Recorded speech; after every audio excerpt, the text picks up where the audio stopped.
రోజుల్లో పోవాలి. పరీక్షిత్తే కాదు 7 రోజులే బ్రతికే వాళ్ళం మనందరం. అందుకే పరీక్షిత్ ఏడడిగాడో అదే మనం అడగాలి, అదే మనము వినాలి. ఈలోగా పెద్ద కోలాహలం వినబడింది. ఏమిటని చూశారు. సూర్యమండల పగిది ఒక మహానుభావుడు దిగంబరుడై పరమ వైరాగ్యంతో దేని మీద భ్రాంతి లేకుండా ఒక ఆవు పాలు పితికినంతసేపు మాత్రమే ఉండేటటువంటి వాడు అనేక మంది పిల్లలు స్త్రీలు వెంటపడి వస్తుండగా దీదీప్యమానమైనటువంటి తేజస్సుతో నడిచొచ్చాడు. రాగానే వెళ్ళి మహానుభావుడు పరీక్షిత్ ఆయన కాళ్ళ మీద పడిపోయాడు. ఆయనే సుఖబ్రహ్మ. ఆయన కాళ్ళ మీద పడ్డాడు.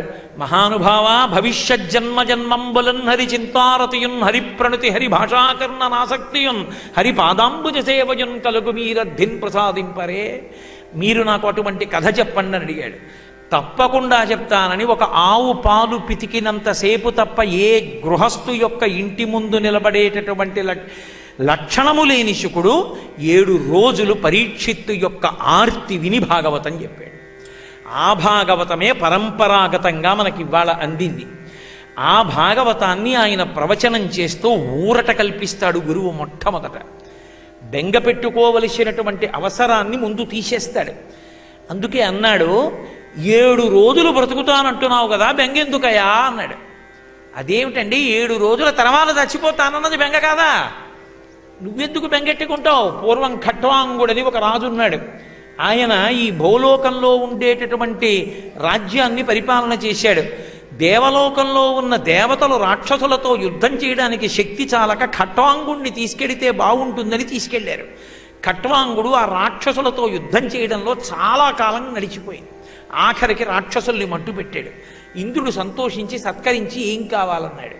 నాకేం అక్కర్లేదు కానీ ఇక నేను ఎంతకాలం బ్రతుకుతా అని అడిగాడు. ఇలా మనుష్యులకు ఎంతకాలం బ్రతుకుతారో చెప్పరు, కానీ నీకు చెప్తాను నువ్వు చేసిన ఉపకారానికి. ఇక నువ్వు కేవలము 1 ముహూర్త కాలమే బ్రతుకుతావు అన్నారు. చాలు, ముహూర్తం చాలదా నేను మోక్షం పొందడానికి అని గబగబా తన విమానంలో భూమండలానికి వచ్చి భార్య పుత్రుల్ని రాజ్యాన్ని అంతటినీ మంత్రులకి ఉత్తరాధికారులకు అప్పజెప్పేశాడు. అప్పజెప్పేసి పరమ ప్రశాంతంగా కూర్చుని భగవంతుని పాదముల యందు మనసు పెట్టి గోవిందనామం చెప్తూ పరాత్పరుని యందు ఐక్యమైపోయాడు. ముహూర్తకాలం బతుకుతానన్నవాడు గోవిందుడి యందు ఐక్యమయ్యాడు. 7 రోజులు బ్రతుకుతామని నమ్మకం ఉన్నటువంటి నీకు బెంగెందుకయ్యా, విను భాగవతం చెప్పడం పెడతాను అని. హరిమయము విశ్వమంతయు హరి విశ్వమయుండు హరిమయము కాని ద్రవ్యము పరమాణువు లేదు వంశపావన వింటే. ఈ సమస్త ప్రపంచము నామరూపాత్మకంగా కనపడేదంతా విష్ణుమయమే. బంగారు గాజులంటారు, బంగారు కేయూరములంటారు, బంగారు వడ్డాణములంటారు, బంగారు హారములంటారు, బంగారు కుండలములంటారు, బంగారు మంజీరములంటారు. ఎన్ని పేర్లతో పిలిచినా వాటి నిండా ఉన్నది బంగారమే అన్నట్టుగా బంగారమే ఈ నామరూపములైనట్టు ఉన్న విష్ణువే ఇన్ని నామరూపములుగా మారి ఉన్నాడు తప్ప ఉన్నది విష్ణు ఒక్కడే. హరిమయము విశ్వమంతయు హరి విశ్వమయుండు హరిమయము కాని ద్రవ్యము పరమాణువు లేదు వంశపావన వింటే అంటూ భాగవత ప్రవచనాన్ని ప్రారంభం చేశాడు. భాగవతానికి కథానాయకుడు శ్రీకృష్ణ భగవానుడు. ఆయన యొక్క అవతారముల యొక్క విశేషాల్ని, అనేక మంది భక్తుల యొక్క చరిత్రని మహానుభావుడైనటువంటి శుకబ్రహ్మ పరీక్షిత్తుగా వివరించాడు. భాగవతం వినడం అంటే ఎవరైనా కోరుకునేది ఏది అంటే కృష్ణ భగవానుని యొక్క కథ వినాలి అని కోరుకుంటారు. 42 రోజులో 3 నెలల్లో భాగవతం చెప్తే మిగిలిన విషయాలు వినాలనుకుంటారు. 5 రోజులే చెప్తున్నప్పుడు కనీసం అయ్యా మీకు ఏం విందామని ముఖ్యంగా అనిపిస్తోందని అడగాలి కదా చెప్పేవాడు. ఆ ప్రశ్నే నేను పొద్దున్న వేశామా రాఘవేంద్రుడిని అడిగితే, గురువుగారు కృష్ణ కథ చెప్పండి అని అడిగాడు. మంచి మాట అడిగారండి, అదే కదా వినవలసిందన్నాను. కాబట్టి కృష్ణుడు భాగవతానికి కథానాయకుడు, ప్రధానమైనటువంటి అవతారం. కృష్ణావతారం పరిపూర్ణావతారం. నేను ఎందుచేత ఈ మాట అంటున్నానంటే, మిగిలిన అవతారాలకి కృష్ణ పరమాత్మ యొక్క అవతారానికి భాగవతాన్ని మీరు జాగ్రత్తగా పరిశీలిస్తే చాలా పెద్ద భేదం ఒకటి కనబడుతుంది. ఏమిటా భేదం అంటే, కృష్ణ పరమాత్మ యొక్క అవతార స్వీకారము చేత కేవలము ధర్మరక్షణమొక్కటే ప్రయోజనము కాదు. కేవలము ధర్మాన్ని రక్షించడానికి మాత్రమే వచ్చిన అవతారం కాదు. ఆ అవతారం రావడంలో అనేకమైనటువంటి రహస్యములను ఆయన దాచాడు. అందుకే ఆయన రావడం కూడా శ్రావణ మాసంలో బహుళపక్షంలో అష్టమి నాటి అర్ధరాత్రి వచ్చాడు. ఎందుకు రావాలప్పుడు అంటే శ్రావణ మాసం వర్షాకాలం, అపారమైన చీకటి, సాయంకాలం అయ్యేటప్పటికే చీకటి పడిపోతుంది, మేఘాలు కిందకు వచ్చేస్తాయి, నల్లటి మేఘాలు, వర్షధారలు పడుతూ ఉంటాయి, అంతటా కూడా బురదతో ఉంటుంది, అరణ్యాలన్నీ తీగలు లతలతో నిండిపోయి ఉంటాయి. అటువంటి కటిక చీకట్లో, అందున బహుళపక్షం శ్రావణమాసం అంటే మరీ చీకటిగా ఉంటుంది. మరీ చీకటిగా ఉన్నప్పుడు అమావాస్య దగ్గరికి వచ్చేస్తోంది అష్టమి తిథి అంటే. అష్టమి తిథి దగ్గరికి వచ్చేస్తుండగా ఏం అమావాస్య ఎంచుకోవచ్చు కదండి, బాగా చీకటిగా ఉంటుందంటారేమో. అష్టమికి కృష్ణుడికి దగ్గర సంబంధం. అందుకే అష్టమ గర్భంలో పుడతాడు, అష్టమి నాడు పుడతాడు. ఏమిటా అష్టమి? అష్టాంగయోగమనందు 8వ మెట్టు సమాధి. సమాధి అంటే బ్రహ్మమును అనుభవించుట. కృష్ అంటే నిరతిశయ ఆనంద స్వరూపుడు. ఆయన పాదములు పట్టుకున్నవాడు మోక్షమును పొందుతాడు. అందుకే అష్టమి తిథి నాడు అష్టాంగయోగంలో తాను 8వ మెట్టైన సమాధి అని నిరూపించడం కోసం అలా వస్తాడు. రావడం అర్ధరాత్రి వేళే వస్తాడు. అర్ధరాత్రి వేళ ఆవిర్భవించడం అంటే అప్పుడు చీకటి బాగా ఎక్కువగా ఉంటుంది. కటిక చీకట్లో అర్ధరాత్రి 12 గంటల వేళ ఆవిర్భవించేటటువంటివి 2 ఉన్నాయి. ఒకటి సాకారముతో వస్తుంది, ఒకటి ఆకారము నిరాకారము రెండూ కలిపిన అరూపరూపిగా వస్తుంది. శ్రావణ మాసం బహుళపక్షంలో అష్టమి నాటి అర్ధరాత్రి వచ్చినటువంటి కృష్ణ పరమాత్మ కరచరణాదులతో వచ్చాడు. ఆయన చీకట్లో ఉన్న వస్తువు ఏదో మనకి తెలియదు, అందుకే భయం. చీకట్లో బయటికి వెళ్ళండి అంటే ఎందుకు భయపడతాం? తాడు చూస్తే పాములా కనపడుతుంది, పెద్ద తీగ చూస్తే జడలు విరబోసుకున్న దయ్యంలా కనపడుతుంది. చీకట్లో ఏది ఏ వస్తువో తెలియదు కాబట్టి భయం. ఉన్న వస్తువు ఉన్నట్టు తెలియాలంటే చీకట్లో నేను ఏ ఉద్యోగం చేస్తున్నానో, నాకు ఏ పాలసీ ఉందో, నాకు ఎంత చెక్ బుక్ ఉందో, లేకపోతే నేను ఏం చదువుకున్నానో, నాకు ఎన్ని పట్టుపంచలు ఉన్నాయో తీసుకొచ్చి అక్కడ పెడితే చీకటి పోతుందా? దీపం ఒక్కటి ఉంటే చీకటి పోతుంది. చీకటి పోతే ధైర్యం వచ్చేస్తుంది. జ్ఞానము కలిగితే నేను ఆత్మ అన్నది ఎరుకలోకి వస్తే ఇక చావన్న మాటకు భయపడవలసిన అవసరం ఉండదు. శరీరము ఎప్పుడైనా పడిపోతుంది, ఆత్మకి చావు లేదు. నేను ఆత్మ ఇది ఎరుకలోకి వస్తున్న వాడికి ఇక భయపడవలసిన అవసరం లేదు. అటువంటి జ్ఞానం ఇవ్వాలంటే కటిక చీకటి అజ్ఞానం. కటిక చీకటి అయిన అజ్ఞానము బాగా ఉండేది ఎప్పుడంటే శ్రావణ మాస బహుళపక్ష అష్టమి నాటి అర్ధరాత్రి. అందుకని అప్పుడు వచ్చాడు ఆయన. రావడం కూడా రామావతారంలో వచ్చినప్పుడు ఏదో అలా చతుర్భుజై శంఖచక్ర గదా పద్మములను పట్టుకుని రాలేదు. తతశ్చ ద్వాదశే మాసే చైత్రే నామమికేతి దేవు నక్షత్రేది దైవత్యే స్వచ్ఛ సంస్థేషు పంచషు గ్రహేషు కర్కటే లగ్నే వక్పతాం బిందునా సహా ప్రోద్యమానే జగన్నాథం సర్వలోక నమస్కృతం అంటారు మహర్షి. ఆయన సామాన్యమైనటువంటి మనుష్య బాలుడిగా ఆవిర్భవించాడు రామచంద్రమూర్తి. కానీ కృష్ణ భగవానుడు అలా కాదు. అసలు పుట్టడమే ఒక లీల. పుట్టడం దగ్గర నుంచి ఆయన లీలల ప్రదర్శనం ప్రారంభమైపోతుంది. ఆయన పుడుతూనే జలధర దేహు నాజాను చతుర్బాహు సరసీరు హక్షు విశాలవక్షు జారుగదా శంఖ చక్ర పద్మ విలాసు కంఠ కౌస్తుభమణి కాంతిభాను కమనీయ కటిసూత్ర కంకణ కేయూర శ్రీవత్సలంచనంచిత విహారు మరుకుండల ప్రభాయుత కుంతలలలాటు వైఢూర్య మడిగణ బరకిరీటు బాలు పూర్ణేందు రుచిజాలు భక్త లోకపాలు సుగుణాల బాలు కృపావిశాలు చూచి తిలకించి పులకించి చోద్యమంది ఉబ్బి చెలరేగి వసుదేవుడు ఉత్సహించే అన్నారు పోతన గారు. పుట్టినప్పుడే నీలమేఘ సంకాశమైనటువంటి దేహంతో చతుర్భుజుడై శంఖచక్ర గదా పద్మములను పట్టుకున్నటువంటి వాడై ఆవిర్భవించాడు. లోకంలో ఎక్కడైనా పిల్లవాడు పుట్టినప్పుడు తల్లిదండ్రులు సంతోషిస్తారు తప్ప కడుపున పుట్టినటువంటి పిల్లవాడిని తల్లిదండ్రులు స్తోత్రం చేయరు. కానీ దేవకీ వసుదేవులిద్దరూ ఆ పుట్టినటువంటి పిల్లవాణ్ణి చూసి శ్రీ మహావిష్ణువు యొక్క దర్శనాన్ని పొంది నమస్కరించి స్తోత్రం చేశారు. అర్ధరాత్రి వేళ రావడానికి ఎందుకు అంటే కృష్ణం వందే జగద్గురుం, నేను జగద్గురువుని, లోకాన్ని ఉద్ధరించడానికి కావలసినటువంటి ప్రస్థానత్రయంలో ఒకటైనటువంటి భగవద్గీతని లోకానికి అందిస్తానని చెప్పడానికి జగద్గురువై అష్టమి నాటి అర్ధరాత్రి ఆవిర్భవించాడు. అక్కడి నుంచి మళ్ళీ 6 నెలలు లెక్క పెడితే శ్రావణం తర్వాత భాద్రపదము, ఆశ్వీజము, కార్తీకము, మార్గశిరము, పుష్యము, మాఘము. మాఘమాసంలోకి వచ్చేటప్పటికి మళ్ళీ మహాశివరాత్రి అర్ధరాత్రి మళ్ళీ లింగోద్భవం జరుగుతుంది. ఆపాతాళ నభస్థలంత భవన బ్రహ్మాండమా విస్ఫుర జ్యోతిస్పాటిక లింగమౌళి విలసత్పూర్ణేందువంతామృతై అస్తోకప్లుతమేకమీశమనిశం రుద్రానువాకాంజపం ధ్యాయే దీప్సిత సిద్ధయే ధ్రువపదం విప్రోభిషించేచ్చివం బ్రహ్మాండ వ్యాప్త దేహాభసిత హిమరుచాభాసమానాభుజంగై కంఠే కాళాః కపర్దాః కలిత శశికలశ్చండకోదండహస్తాః త్రిక్షా రుద్రాక్షమాలాసులలిత వపుషః సంభవా మూర్తిభేదాః రుద్రాశ్రీ రుద్రసూక్త ప్రకటిత విభవానః ప్రయచ్చస్తు సౌఖ్యం అని జ్యోతిర్లింగమై అర్ధరాత్రి వేళ మళ్ళీ అజ్ఞానాన్ని పోగొట్టడానికి పాతాళం నుంచి ఆ పై వరకు బ్రహ్మ విష్ణువులకు కూడా తెలియనంత పైకి జ్యోతిస్తంభమై వెలుస్తాడు.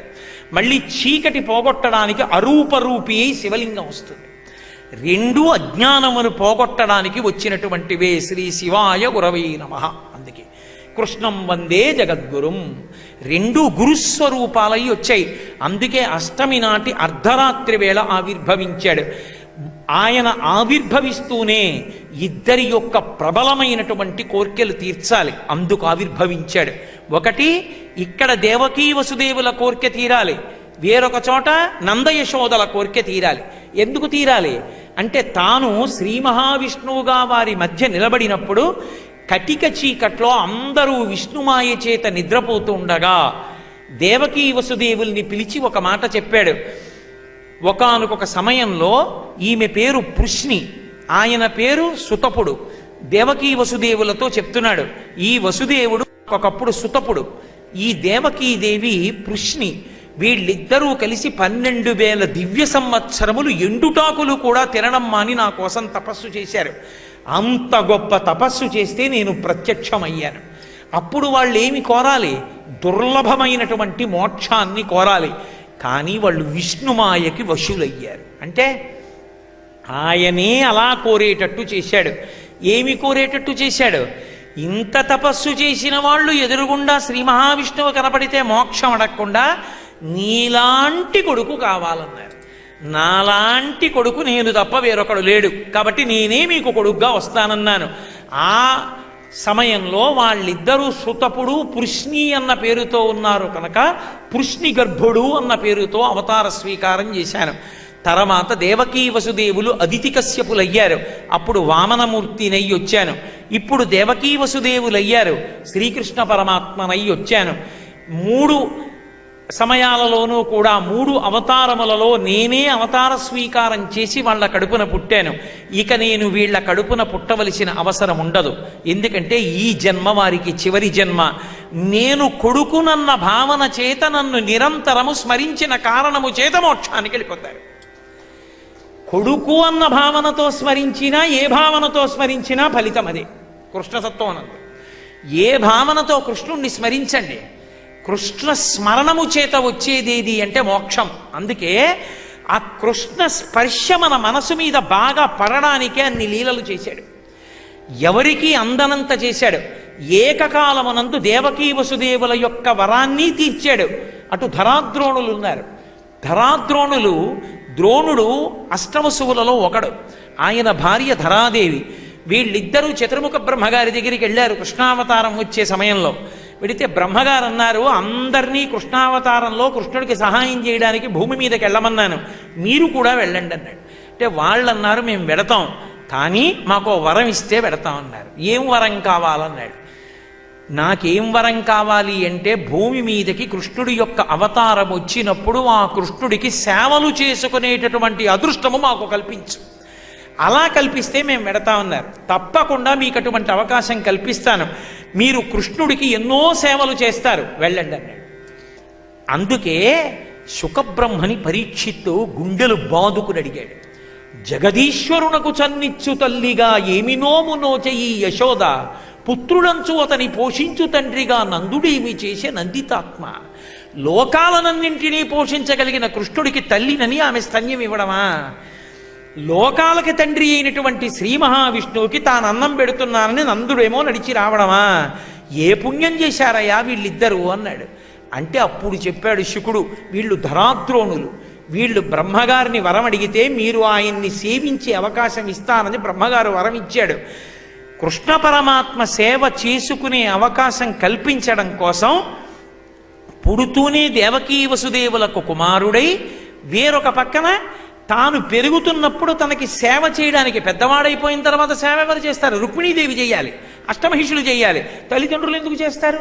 కాబట్టి చిన్నతనంలో సేవలు అందుకోవలసింది తల్లిదండ్రుల దగ్గర. ఆ సేవలు అందుకుంటాడు కృష్ణుడని బ్రహ్మగారు వరం ఇచ్చాడు.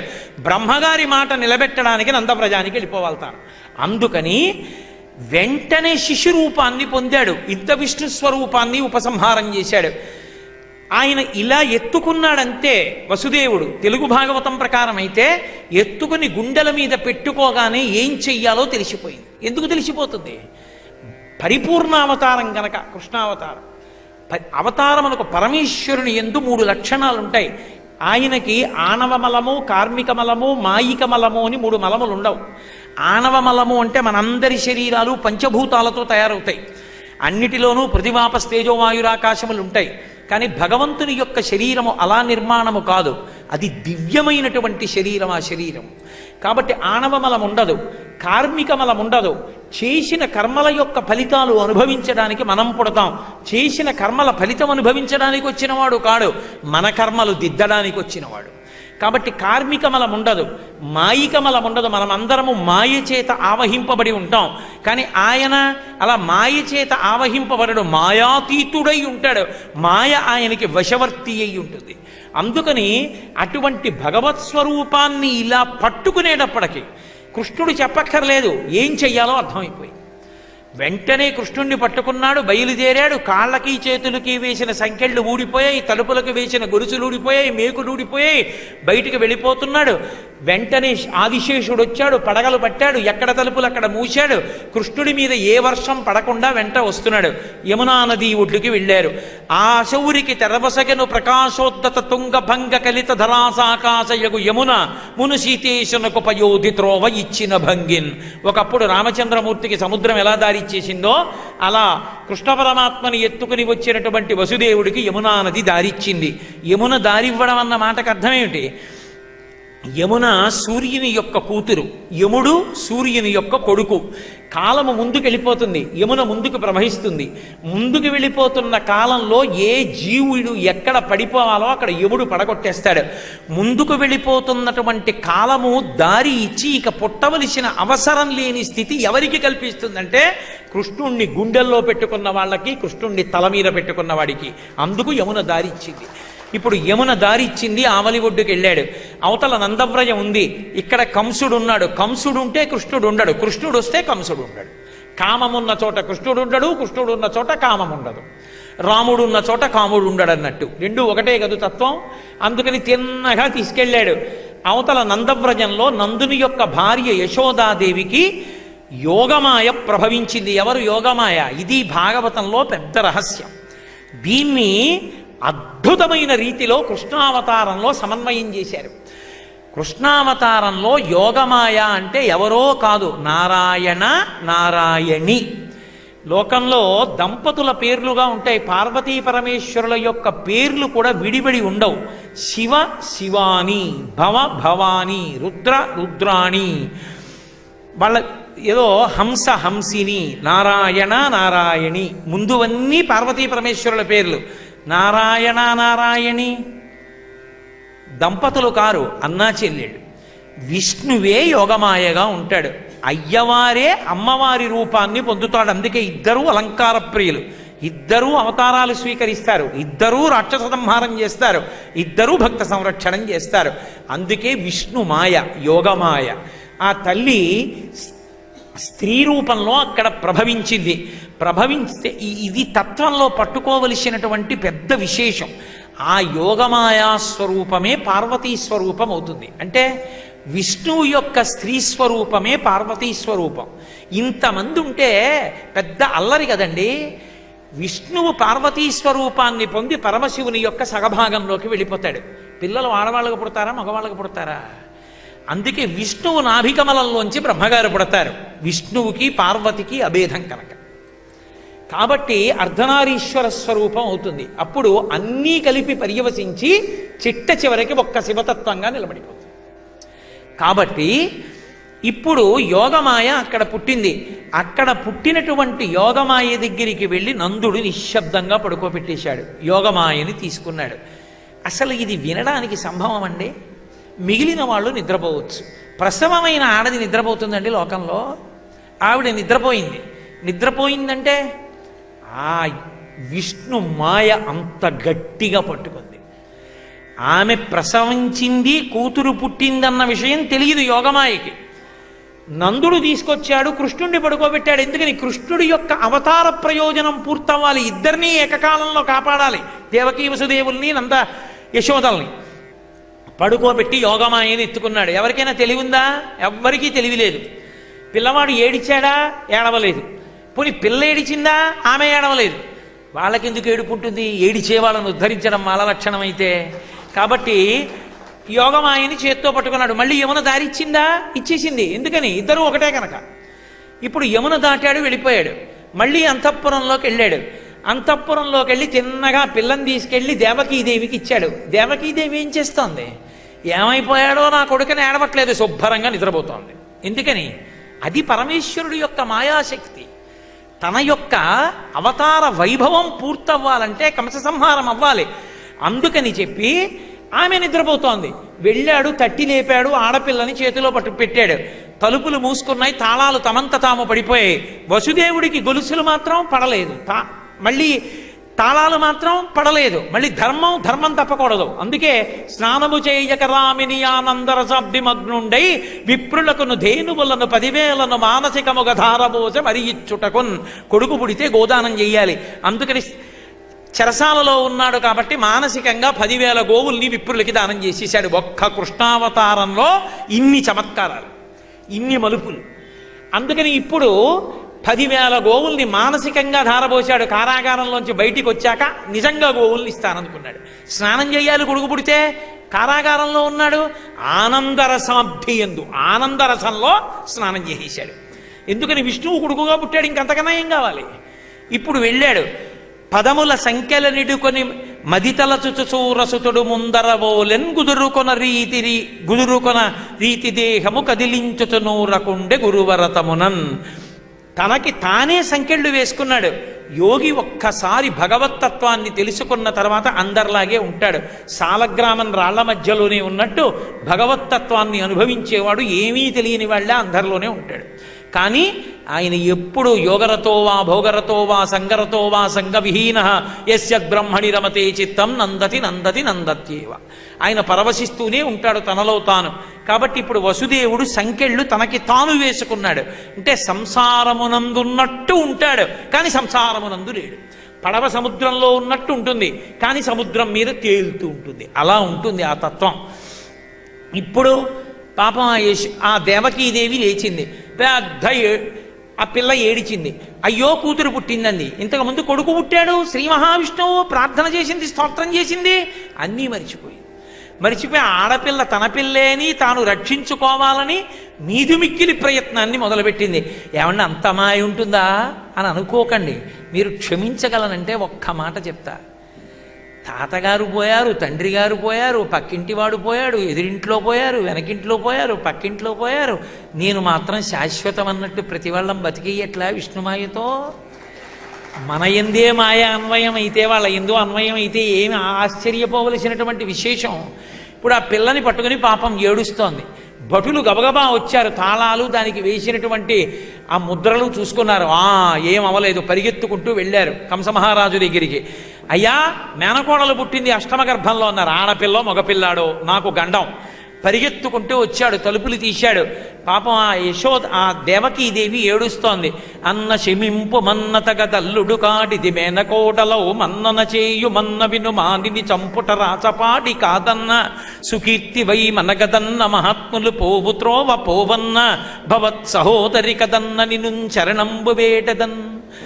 అన్న అన్న అన్న 1కి 10 మాటలు చెల్లెలు అన్నయా అన్నయా అన్నయా అన్నయా అంటే అన్నయ్య కరిగిపోతాడు. ఆ అనుబంధాలు చెప్పడంలో తెలుగు నాట ఆ అనుబంధాలు చెప్పడంలో పోతన గారే సాటి. అందుకే పద్యంలో 1కి 10 మాటలు అన్న అన్న అన్న అంటారు. ఇంత చెప్పినా వాడు వింటాడా? ఇది భాగవతంలో ఉన్న గొప్పతనం. 7 రోజుల్లో చచ్చిపోతావురా అంటే ఏది వింటే నాకు ఇబ్బంది ఉండదో, మళ్ళీ జన్మలో హరిభక్తుడిని అవుతానో ఆ కథ చెప్పమన్నాడు పరీక్షిత్తు. అష్టమగర్భానికి చచ్చిపోతావురా అన్నారు కంసుణ్ణి. అష్టమగర్భం అంటే కనీసం కాన్పుకి ఏడాదిన్నర వ్యవధానం ఉన్నా ఖచ్చితంగా 12 ఏళ్ళు బతుకుతాడు. అయినా సరే ప్రతిరోజు చచ్చిపోతూ బతికాడు కంసుడు. 7 రోజులు నువ్వు చచ్చిపోతావురా, 7 రోజుల్లో అంటే ప్రతిరోజు బతుకుతూ చివర హాయిగా శరీరం వదిలిపెట్టేశాడు పరీక్షిత్తు.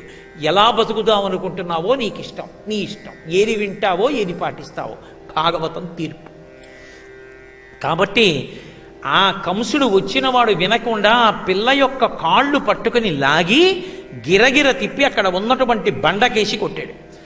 మిగిలిన పిల్లల్లాగే చనిపోతుంది. కానీ ఆ పిల్ల చనిపోవడం మానేసి ఒక్కసారి పైకి లేచిపోయింది. ఆకాశంలో లేచిపోయి, తెంపరివై బొరింబొరిని దేవకి బిడ్డల చిన్ని కుర్రలం చంపితివి, రాళ్ళ మీద నన్నొంపితివి శిరో ఇది బీరమే, నా సరసంజనించి నిన్ను చంపెడివాడు వేరొక దిశ సంస్కృతి పొందెడువాడు దుర్మతి అంది. హురే, ఇంతమంది పిల్లల్ని చంపేశావు, 6గురిని, ఇంకా నీకు బుద్ధి రాలేదురా? 8వ గర్భం బలరాముడు ఆ సంకర్షణము చేత రోహిణీదేవి ఎందు పుట్టాడు. మళ్ళీ నన్ను కూడా చంపుదాం అనుకున్నావా? నేను నీకలా దొరికేదాన్ని కాను. నా సరసన జన్మించినటువంటి కృష్ణుడు అదిగో వేరొక చోట సమస్త భోగాలతో పెరుగుతున్నాడు, వాడు నిన్ను చంపనే చంపుతాడు రా అంది. అని ఆ తల్లి ఒక్కసారి పైకి ఎగిరిపోయి సింహాసనం మీద కూర్చుంటే 8 భుజములతో ప్రకాశించింది. శంఖచక్ర గదా పద్మములు ఒకవైపు, ధనస్సు, బాణము, ఖడ్గము, శూలము 8 ఒకవైపు పట్టుకుంటే ఆకాశంలో విహరిస్తున్నటువంటి దేవతలు, యక్షులు, గంధర్వులు, కిన్నెరులు, కింపురుషులు అందరూ వచ్చి ఆమెకి నైవేద్యాలు పెట్టి పుష్పమాలలు సమర్పించి గంధ తాంబూలాదులు ఇచ్చి ఆమెని సత్కరించారు.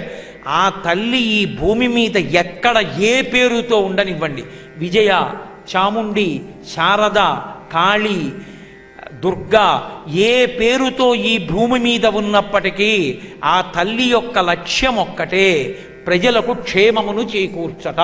అదొక్క లక్ష్యంతో ఆ తల్లి ఈ భూమి మీద అనేక గుణములతో, అనేక నామములతో, అనేక చోట్ల ఏకకాలమునందు వెలిసి భక్తుల యొక్క పూజలు అందుకుంటోంది. ఇక్కడ కృష్ణావతారంలో కృష్ణ భగవానుడు నందుడి యొక్క వ్రజానికి వెళ్ళిపోయాడు.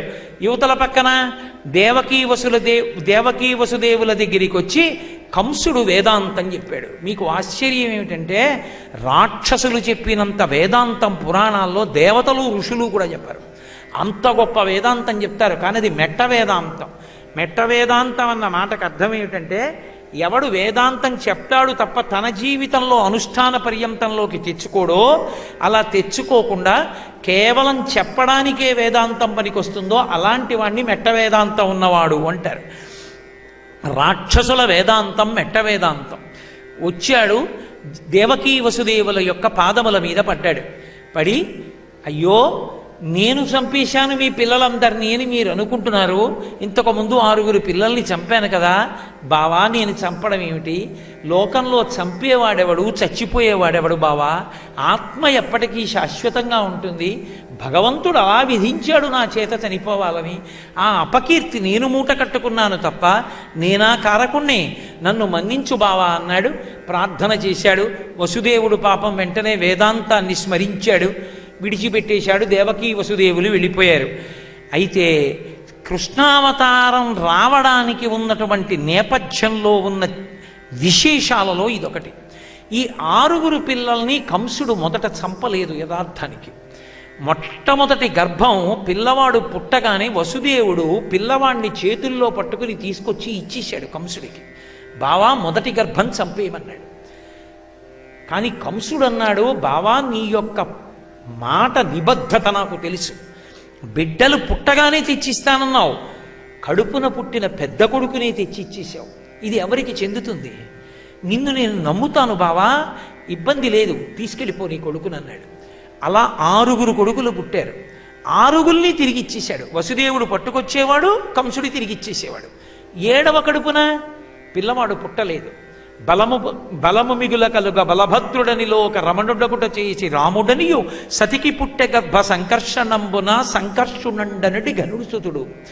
దేవకీదేవి కడుపులో ఉండేటటువంటి పిండాన్ని మాయాశక్తి తీసి వసుదేవుని యొక్క వేరొక భార్య రోహిణీదేవి నందవ్రజంలో అక్కడ ఉన్నటువంటి నందుడి యొక్క ఆశ్రమంలో ఉంది. ఆమె కడుపులోకి ప్రవేశపెట్టారు. అందుకని వసుదేవుని యొక్క భార్య అయిన రోహిణీదేవి కడుపున పుట్టాడు బలరాముడు. గర్భ సంకర్షణం వల్ల పుట్టాడు కాబట్టి సంకర్షణుడని పేరు. 7వ గర్భం జారిపోయింది తప్ప దేవకీదేవికి బిడ్డడు పుట్టలేదు. అందుకని కంసుడు 6 పిల్లల్ని తిరిగి ఇచ్చేశాడు. మరి తిరిగి ఇచ్చేసిన వాడు ఎందుకు చంపాడు అంటే, ఒకనాడు నారదుండొయ్యన కంసుని ఇంటికి చనుదించి ఏకతమున, ఓరి పిచ్చివాడా, నీకు తెలియక మందలోపలనున్న నందాదులను వారి భార్యలు పుత్రులు బాంధవులను నిన్ను చంపేవాళ్ళు కారు వీళ్ళందరూ అనుకుంటున్నావు. 8వ గర్భంలో పుట్టేవాడు నిన్ను చంపడం కాదు, మీ అమ్మ మీ నాన్నతో కలిపి నందవ్రజంలో ఉన్నటువంటి నందాదులు వారి యొక్క పిల్లలు అక్కడ ఉన్నటువంటి ఆవులు దూడలు గోపాలబాలురు అందరూ నిన్ను చంపడానికి వచ్చిన వాళ్ళేరా అన్నాడు. 6 వదిలేశావు, వాళ్ళు నిన్ను చంపడానికి రేపు 8వ గర్భానికి సాయపడతారన్నాడు. ఈ మాట నారదుడు చెప్పగానే 6 తీసుకురమ్మని కాళ్ళు పట్టుకుని గిరగిరా తిప్పి బండకేసి కొట్టి చంపేశాడు. నారదుడు చెప్పచ్చా ఈ మాట? అంతటి మహానుభావుడే ఎందుకు చెప్పాలి అంటే, కృష్ణావతారం వచ్చే ముందు ఒక దేవతా కార్యం ఒకటి నెరవేరవలసి ఉంది. ఏమిటా కార్యం అంటే, ఊర్ణనాభి మరీచి అని మహర్షి దంపతులు వాళ్ళకి 6 పుత్రులు కలిగారు. ఆ 6 షడ్గర్భులు అంటారు. ఈ 6 గొప్ప భక్తులు జ్ఞానులు. వాళ్ళు ఒకసారి బ్రహ్మగారి సభకి వెళ్ళారు. పెద్దలు కూర్చుని ఉన్నటువంటి సభలో కారణం లేకుండా నిష్కారణంగా నవ్వకూడదు. వారికి ఏ మాయ ఆవహించిందో నిష్కారణంగా నవ్వారు. నవ్వగానే బ్రహ్మగారు చూశారు. కారణం లేకుండా బ్రహ్మసభలో నవ్వారు కాబట్టి మీరు రాక్షసయోని యందు జన్మించండి అన్నారు. ఆ 6 వచ్చి కాలనేమికి కుమారులయ్యారు. ఆ కాలనేమి యొక్క కుమారులు తరువాతి కాలంలో హిరణ్యకశిపుడికి మళ్ళీ కుమారులుగా పుట్టారు. పుడితే ఈ 6 హిరణ్యకశిపుని కన్నా ముందే వెళ్ళి అరణ్యంలో బ్రహ్మగారి గురించి తపస్సు చేశారు. బ్రహ్మగారు ప్రత్యక్షమై ఏం కావాలన్నారు. విపరీతమైనటువంటి వరాలు అడిగారు. 6 వరాలు ఇచ్చాడు బ్రహ్మగారు. వాళ్ళు పరిగెత్తుకుంటూ ఇంటికి వచ్చి హిరణ్యకశిపుడితో చెప్పారు, నాన్నగారు మేము ఇంత శక్తి పొందాం, ఇన్ని వరాలు పొందామని.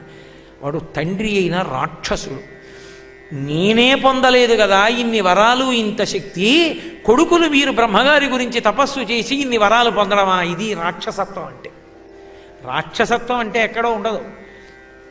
మీకు వచ్చిన వరాలు మీకు ఉపయోగపడకుండుగాక, అలా అయిపోవాలంటే మీ అందరూ కూడా గాఢ నిద్ర యందు మరణింతురుగాక. వాళ్ళందరూ గాఢ నిద్రలోకి వెళ్ళిపోయి కొంతకాలం ఉండి గాఢ నిద్రలోనే మరణించాడు. పోనీ అక్కడతో వదిలిపెట్టాడా? మీరు మళ్ళీ వచ్చే జన్మలో, కిందటి జన్మలో మీకు తండ్రి ఎవరో ఆ తండ్రి కడుపునే పుట్టి ఆ తండ్రి చేతిలోనే మరణింతురుగాక. ఇప్పుడు వాళ్ళకి కిందటి జన్మలో తండ్రి ఎవరు? కాలనేమి. ఆ కాలనేమి ఈ జన్మలో కంసుడిగా ఉన్నాడు. కాబట్టి కంసుడు కడుపున పుట్టి కంసుడి చేతిలో చనిపోతే తప్ప మరీచి ఊర్ణనాభుల యొక్క పుత్రులైనటువంటి ఈ షడ్గర్భులకి శాప విమోచనం అవదు. అలా అయ్యేటట్టు చెయ్యాలంటే 7వ గర్భం సంకర్షణుడు అవ్వాలి, 8వ గర్భంలో కృష్ణుడు రావాలి, 6 గర్భముల పిల్లలకి శాప విమోచనం అయిపోవాలి. కాబట్టి నారదుడు వచ్చి కంసుడి చేత చంపించాడు. చంపిస్తే ఈ 6 శాప విమోచనమైంది. ఇది భాగవతంలోని కాదు. భాగవతంలో ఉన్న ప్రశ్నకి దేవీ భాగవతం సమాధానం చెప్పింది. దేవీ భాగవతాన్ని భాగవతంతో కలిపి నేను మీతో ఈ మాట మనవి చేసే అనుమానం లేకుండా ఉండడానికి. ఇన్నిటిని ఏకకాలమునందు సాధించాడు. కంసుణ్ణి సంహరించిన వాడు కృష్ణుడే కదా. మరి కంసుణ్ణి సంహరించగలిగిన వాడైనప్పుడు కన్నులు తెరవని కడుచింది పాపడై దానవి చనుబాలు త్రావి చంపే అని ఒక రాక్షస స్త్రీని చంపగలిగినటువంటి వాడు కంసుణ్ణి ఎందుకు చంపడు? కంసుణ్ణి చంపేస్తే కంసుని చుట్టూ ఉన్నటువంటి పరివారం రాక్షసులు తలకొక దిక్కు వెళ్ళిపోతారు. అలా వెళ్ళిపోకుండా ఉండాలి అంటే భవిష్యత్తులో తనని నమ్ముకున్నటువంటి నరుడైన అర్జునుడికి సాయపడడానికి, ధర్మాత్ములైనటువంటి పాండవులను కాపాడడానికి కంసుడు ఉన్నంతసేపు కంసుడి చుట్టూ రాక్షసులు ఉంటారు. ఒక్కొక్కరు తన మీదకి వస్తారు. ఒక్కొక్కరిని చంపుకుంటూ పోతే ఇంతమంది కురుక్షేత్రంలో యుద్ధానికి రారు. నిజంగా మహానుభావుడు కృష్ణ పరమాత్మ అవతార స్వీకారం చేసింది మొదలుపెట్టి పూతనా సంహారం, శకటాసుర సంహారం, తృణావర్తుని సంహారం, బకాసుర సంహారం, ఈ ధేనుకాసుర సంహారం, కాళీయమర్దనం, ఇంతమందిని చిన్నతనంలోనే సంహారం చేశాడు కాబట్టి సరిపోయింది తప్ప కంసుడు ఒక్కడిని సంహరిస్తే ఒకానొకనాడు ద్రోణాచార్యుల వారి దగ్గర పాఠం నేర్చుకున్న ఏకలవ్యుడు వెళ్ళి జరాసంధుడి పక్కన చేరినట్టుగానే రాక్షసులందరూ దుర్యోధనుడి పక్కన చేరుతారు. కురుక్షేత్రంలో ఎంత కష్టపడవలసి వచ్చింది అంతమందిని చంపడానికి. ఇంతమంది కూడా కలిస్తే పాండవులకు ఎంత కష్టం. అందుకే కంసుణ్ణి ఉంచి వీళ్ళని చంపి కంసుణ్ణి చంపాడు. చంపి అప్పుడు వెనక్కి వెళ్ళాడు. పైగా నందవ్రజంలో నందుడి దగ్గరికి వెళ్ళి తన బాల్యం పూర్తయితే తప్ప బ్రహ్మగారి వరం పూర్తి కాదు. బ్రహ్మగారి వరం ఆయనిచ్చిన వరాన్ని నిలబెట్టడానికి తాను నందవ్రజానికి వెళ్ళి పిల్లవాడిగా ఉన్నంతసేపు బాల్యక్రీడలన్నీ నందవ్రజంలో చేశాడు. కంసుడున్నప్పుడు మధురమైనది మధుర అంటే కంసుడంటే కాలనేమి కామం, కామంతో మధురమైన మనస్సు కోరికలతో ఉన్నదాని ఎందు కృష్ణుడు ఉండడు. నందవ్రజం అంటే గురుకులం, గోవులు ఉన్నాయి అక్కడ. మీరు ఆ ఉపనిషత్తుని బట్టి చూస్తే అక్కడ ఉన్నటువంటి గోపకాంతలందరూ కూడా ఋషులు, అక్కడ ఉన్నటువంటి గోవులన్నీ కూడా ఉపనిషత్తులు, వాటి మధ్య ఉండవలసినటువంటి పరబ్రహ్మము కృష్ణుడు. కాబట్టి ఆయన నందవ్రజానికి ఎడతాడు. నందవ్రజంలో ఉండిదే ఆ యశోదానందుల యొక్క కోరిక తీర్చి బ్రహ్మగారి వరం నిజం చేస్తే అప్పుడు తిరిగి మళ్ళీ ఇక్కడికి వస్తాడు, మధురకి వచ్చి కంస సంహారం చేస్తాడు.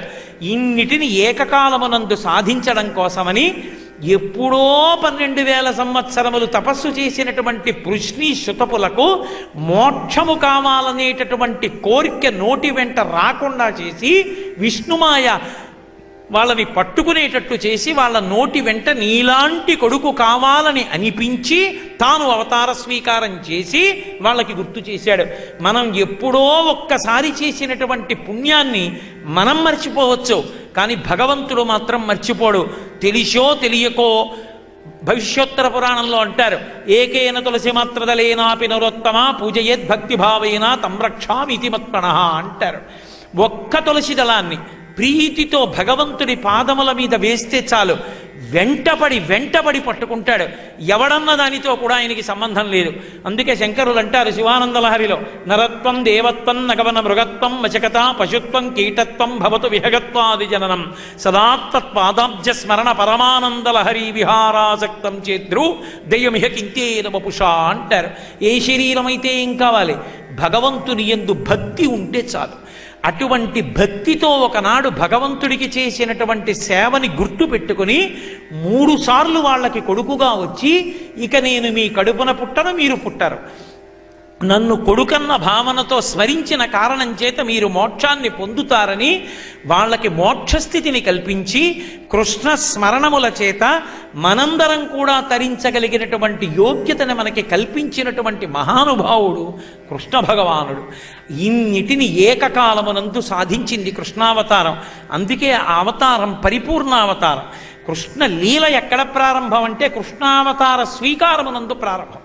లోకంలో నాకేదో నేను ఓ పిల్లాడిని తెచ్చి పెంచుకున్నాను అనుకోండి, నేను ఎప్పుడూ చెప్పలేదు అనుకోండి ఆ పిల్లాడికి, వాడు పెరిగి పెద్దవాడైపోతాడు, వాడికి తెలియదు వీడు మా నాన్నగారు కాదని, కానీ నాకు తెలుసు నేను వాడి కన్న తండ్రిని కానని.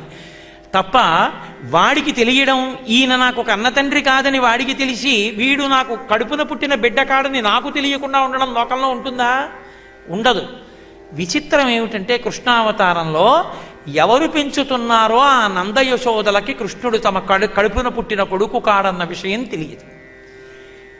ఏ కృష్ణుడు నందయశోదలకి కొడుకుగా పెరుగుతున్నాడో ఆ కృష్ణుడు సర్వజ్ఞుడు కనుక, 3 మలములకు అతీతుడు కనుక, పరిపూర్ణ అవతారము కనుక, పరబ్రహ్మము కనుక ఆయనకి తెలుసు నేను వీళ్ళకి కొడుకును కాదని. అన్నిటినీ మించి కృష్ణావతారానికి ఉన్న గొప్ప విశేషం ఏమిటో తెలుసా? ఇవాళ ద్వాదశి తిథి, విష్ణుప్రీతి. కృష్ణుడి గురించి వింటే చాలు, కృష్ణావతారం గురించి.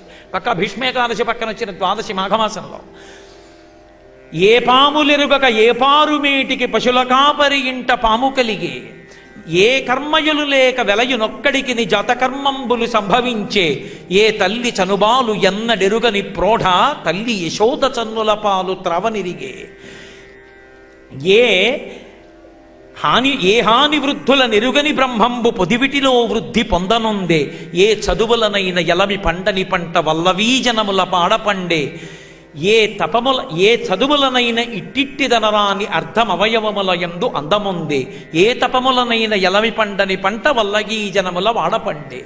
కృష్ణావతారానికి ఉన్న గొప్పతనం ఏమిటంటే బ్రాహ్మణుడిగానో క్షత్రియుడిగానో రాలేదు, యజ్ఞభోక్త.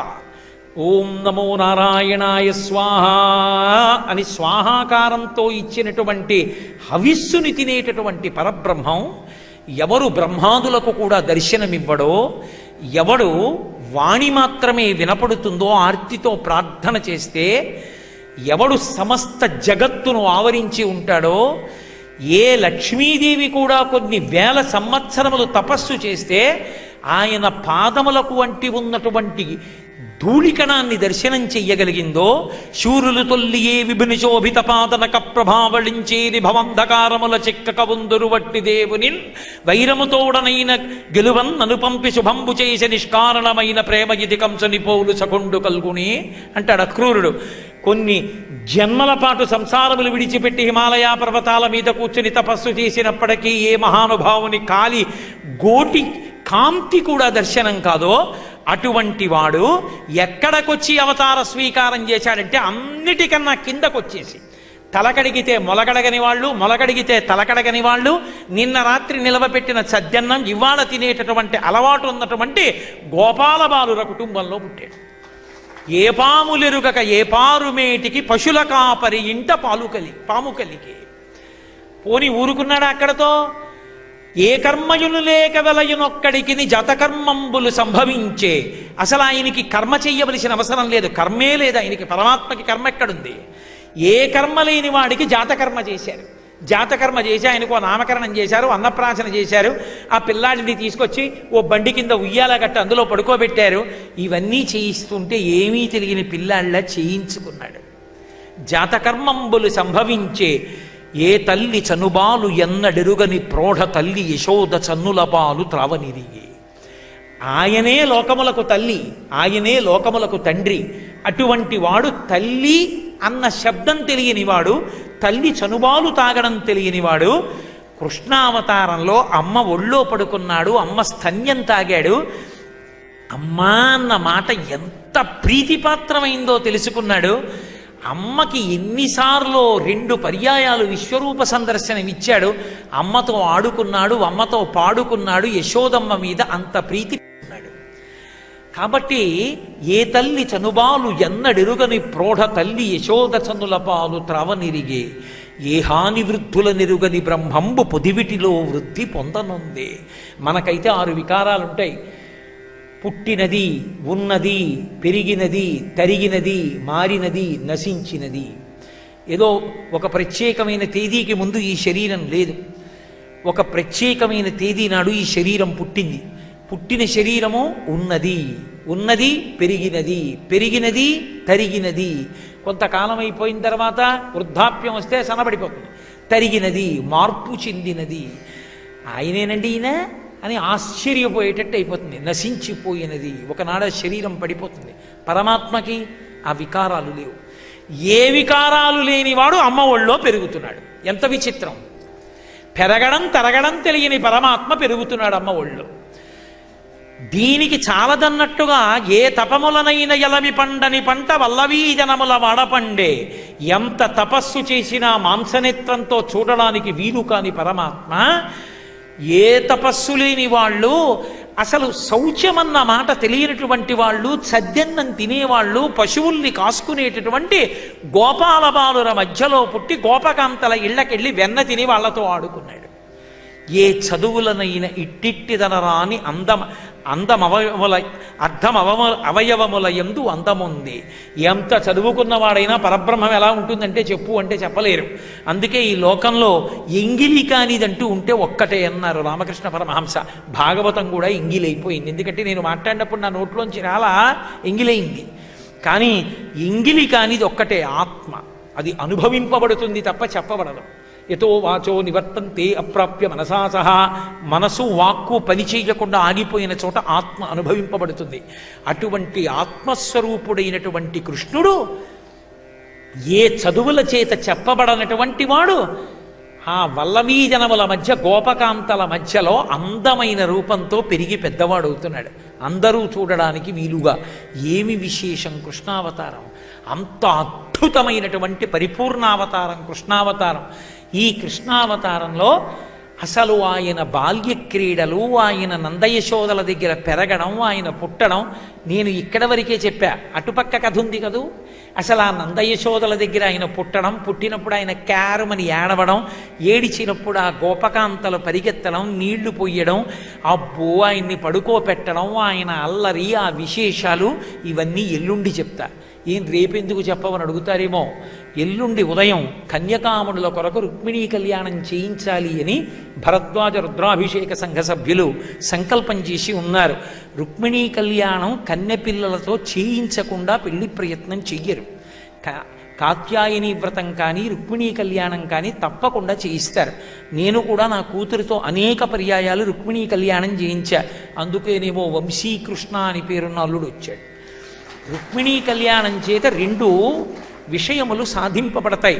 ఎంత జాతకం చూసినా, ఎంత కష్టపడి అల్లుణ్ణి తెచ్చుకున్నా, ఎదర రాబోయేటటువంటి కాలంలో ఏ కారణం చేతనైనా అతను దుర్మార్గానికి వశుడై ఈమె ఎందు ప్రీతిని కోల్పోతే ఆడది తనంత తాను ఎంత గొప్పదైనా భర్తృసుఖం లేనప్పుడు ఆమెకి మనశ్శాంతి ఉండదు.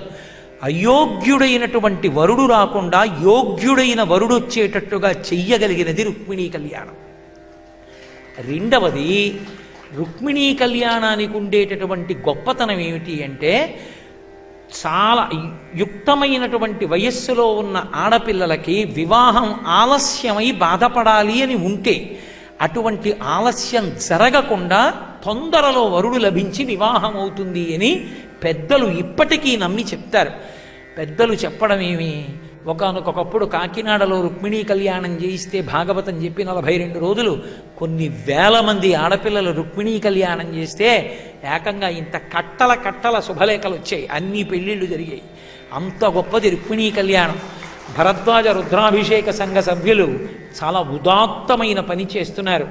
లోకంలో ఆడపిల్లలందరూ సంతోషంగా ఉండడం అంటే అనుకూలమైన భర్త లభించడం. దానికి మా వంతు కార్యం మేం చేస్తామని ఎల్లుండి ఉదయం రుక్మిణీ కళ్యాణం చేస్తున్నారు. ఆడపిల్లలతో చేయిస్తున్నారు. దానికి ఏవో పాసులు ఇచ్చి పేర్లు రాసుకుంటున్నారు. అదంతా ఎవరి దగ్గర ఏం రూపాయి పుచ్చుకోవడం కాదు. అందరికీ ఉచితం అన్న మాట నాకు ఇష్టం ఉండదు. వాళ్ళ కర్తవ్యంగా వాళ్ళు చేయిస్తున్నారు. తండ్రి తన కర్తవ్యంగా బిడ్డల్ని ఎలా పెంచుతాడో ఆ సంఘ సభ్యులు దాన్ని కర్తవ్యంగా భావించారు. నెల్లూరులో ఆడపిల్లలందరూ సంతోషంగా ఉండాలని. కాబట్టి ఆ రుక్మిణీ కళ్యాణం ఎల్లుండి జరుగుతుంది. కాబట్టి ఆ రుక్మిణీ కళ్యాణ వైభవాన్ని ముందుకు తీసుకొచ్చాను. రేపు రుక్మిణీ కళ్యాణం చెప్పి కళ్యాణం రేపైపోతుంది, ఎల్లుండి కృష్ణుడు పుడతాడు. పుట్టి బాల్యలీలలు ఎల్లుండి చెప్తాను. అందుకని అది కూడా ఒక రకంగా మంచిదే. ఆదివారం రోజైతే ఎక్కువ మంది వినడానికి అవకాశం ఉంటుంది. రేపు శనివారం కదూ, రుక్మిణీ కళ్యాణ ఘట్టం చెప్పుకున్నా, చదువుకున్నా, విన్నా చాలు. ఎందుకంటే అది శరణాగతి లేఖ, స్థిరవారం. అందులో మీరు వెంకటాచలానికి దగ్గరగా ఉన్నారు. అటువంటి చోట రుక్మిణీ కళ్యాణ ఘట్టం వినడం కన్నా ప్రదోష వేళలో పుణ్యం ఏముంటుంది. అందుకే రేపు రుక్మిణీ కళ్యాణం చెప్పి ఎల్లుండి కృష్ణలీలల గురించి మాట్లాడతాను. మళ్ళీ రేపు సాయంకాలం తిరిగి 6:30 కలుసుకుందాం. మంగళాచాసనపరై మదాచార్య పురోగమై సర్వైశ్చ పూర్వైరాచార్యై సత్కృతాయాస్తు మంగళం. మంగళం కోసలేంద్రాయ మహనీయ గుణాత్మనే చక్రవర్తి తనూజాయ సర్వభౌమాయ మంగళం. ఉమాకాంతాయ కాంతాయ కామితార్థప్రదాయినే శ్రీగిరీశాయ దేవాయ బలినాథాయ మంగళం. సర్వం శ్రీ ఉమామహేశ్వర పరబ్రహ్మార్పణమస్తు. స్వస్తి.